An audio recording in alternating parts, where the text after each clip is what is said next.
सहाय लोगोफोर गोदानै फैनो गोनां आबुं बर' सावथुन जांख्रिथायनि थैसाम बे सावथुननि ट्रेलारखौ देखायग्रोनायनि सिगां आं नोंथांमोनखौ गिबि-गिबियावनो एबाउट बड' सेलेब्रिटिज इउटिउब चेनेलावहाय बरायग्रोनानै लाग्रोनाय जाबाय लोगोफोर नोंथांमोनाव गिबियावनो निमाहा बिनाय थायो अखा हानायनि थाखाय सावना मोजाङै फैयाबो जानो हागौ। लोगोफोर बे फैनो गोनां बर'नि आबुं सावथुन जांख्रिथायनि थैसाम बे सावथुनाव जों सोर सोरखौ फाव खालामनाय नुनो मोनगोन आरो बे सावथुनखौ माब्ला रिलिज खालामगोन बेफोरखौ मिथिनो थाखाय नोंथांमोना भिडिअखौ नायलांदो। ओमफ्राय लोगोफोर बे मुभिनि आबुं ट्रेलारखौ आं दा नोंथांमोननो लास्टआवहाय दिन्थिहैगोन नोंथांमोना नायबानो जाबाय। लोगोफोर बे सावथुनाव जों गाहायै फाव खालामनाय नुनो मोनगोन बर'नि मुंदांखा एक्टर सुकबिर, लिंसार, पूजा, मनालिसा आरो रुबुल अमित जुनु बिथांमोनखौ।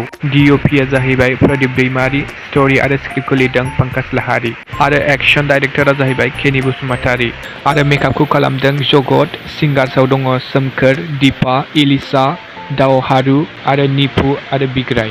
ओमफ्राय लोगोफोर बे मुभिनि VFXखौ खालामदों ब्रादार्स VFX स्टुडिअ, बिजु आरो बिपुल दैमारी। ओमफ्राय लोगोफोर जों बे मुभिखौहाय RD motion pictures and present YouTube चेनेलावहाय नुनो मोनगोन।